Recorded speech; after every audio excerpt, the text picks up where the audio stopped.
That's all I know. Read it someplace a long time ago. Can I go back to sleep now?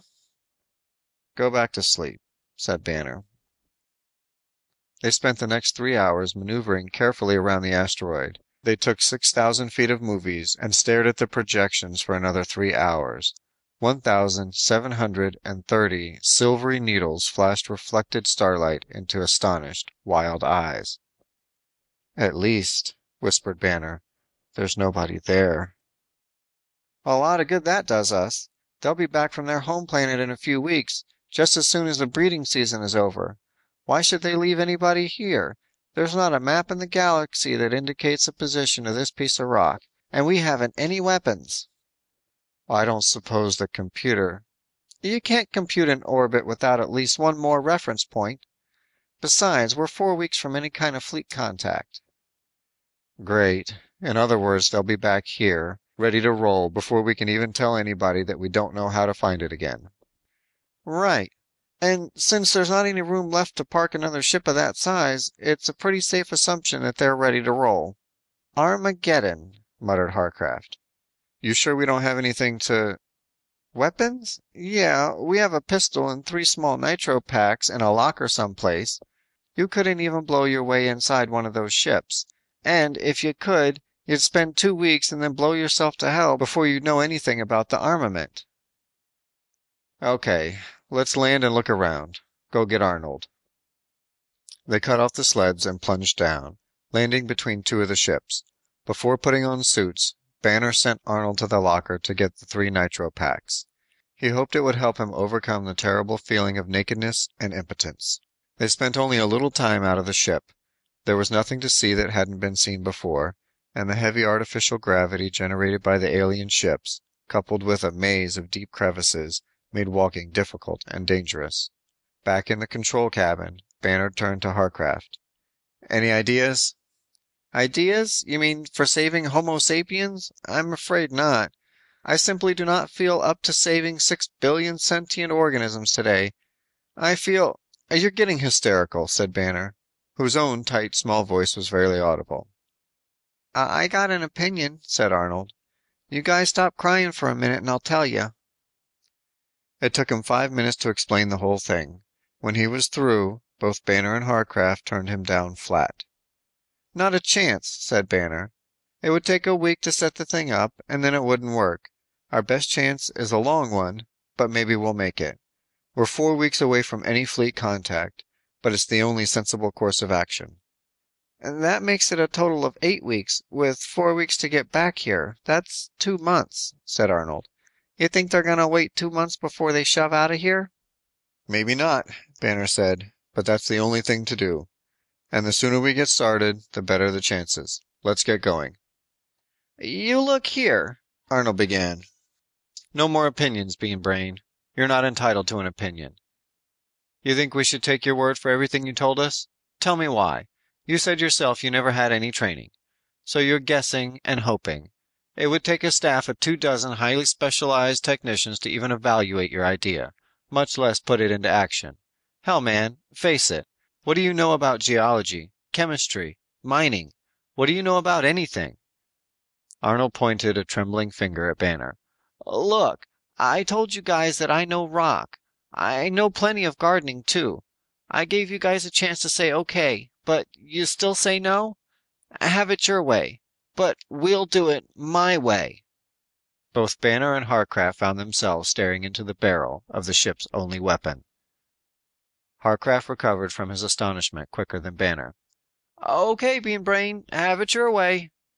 Quickly, casually, he started for the cabin door. Then, with such speed that Banner hardly saw the movement, he chopped down viciously toward Arnold's wrist with the edge of his hand.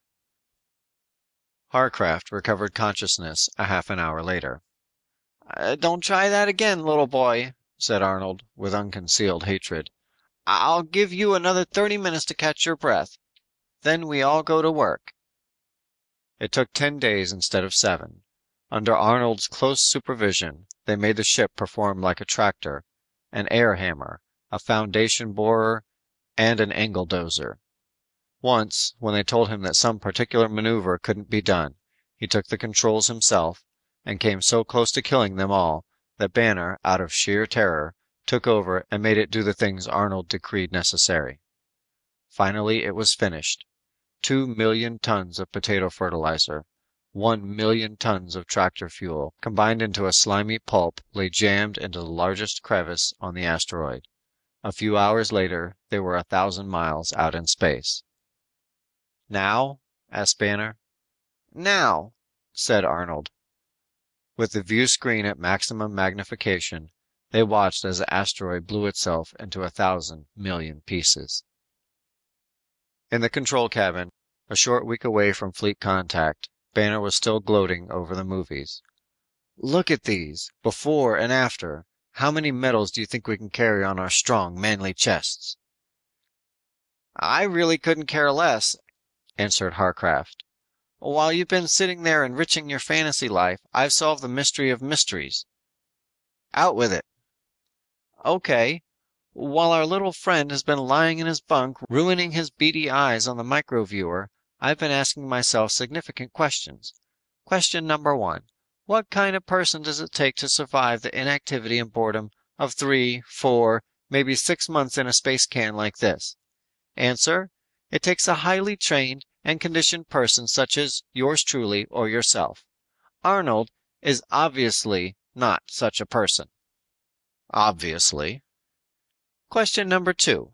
Under what circumstances can a person as obviously intelligent as Arnold manage not to become a highly specialized member of society?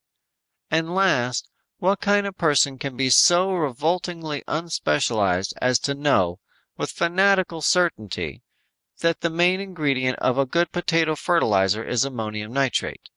That such a substance is rather ineffective as an explosive unless you mix it with a good oxidizable material, such as diesel fuel. That a 4-square-mile chunk of rock is brittle. And don't forget to add another nice facet, that he's a lot cleverer in the manly art of self-defense than you'll ever be. I acknowledge my humiliation and at the same time repeat my question. What kind of person can be so unspecialized and at the same time so miserably competent? I give up. Do you really know the answer? I know this. I know that whoever he is, it makes good sense to send somebody like him along with 2 over-specialized robots like us. Look at us. You couldn't pull a cotter pin with a pair of pliers if you knew what a cotter pin was. As for myself, if I'd gotten that gun away from Arnold, I'm not even sure I'd have known how to fire it. Which still doesn't answer any questions. There are still 100 places on our primitive homeland that provide the answer, said Harcraft thoughtfully. Places where men spend half the year working with vegetables and fertilizer. And the other half breaking rock with a sledgehammer? Yes, and there's probably no better place than a cell to train for the isolation of space. Uh-huh. It also explains a certain familiarity with makeshift explosives and weapons. And, Brother Beanbrain, summed up Harcraft wistfully, what better place in the universe to find asylum from specialization? End of Unspecialist by Murray F. Yacko.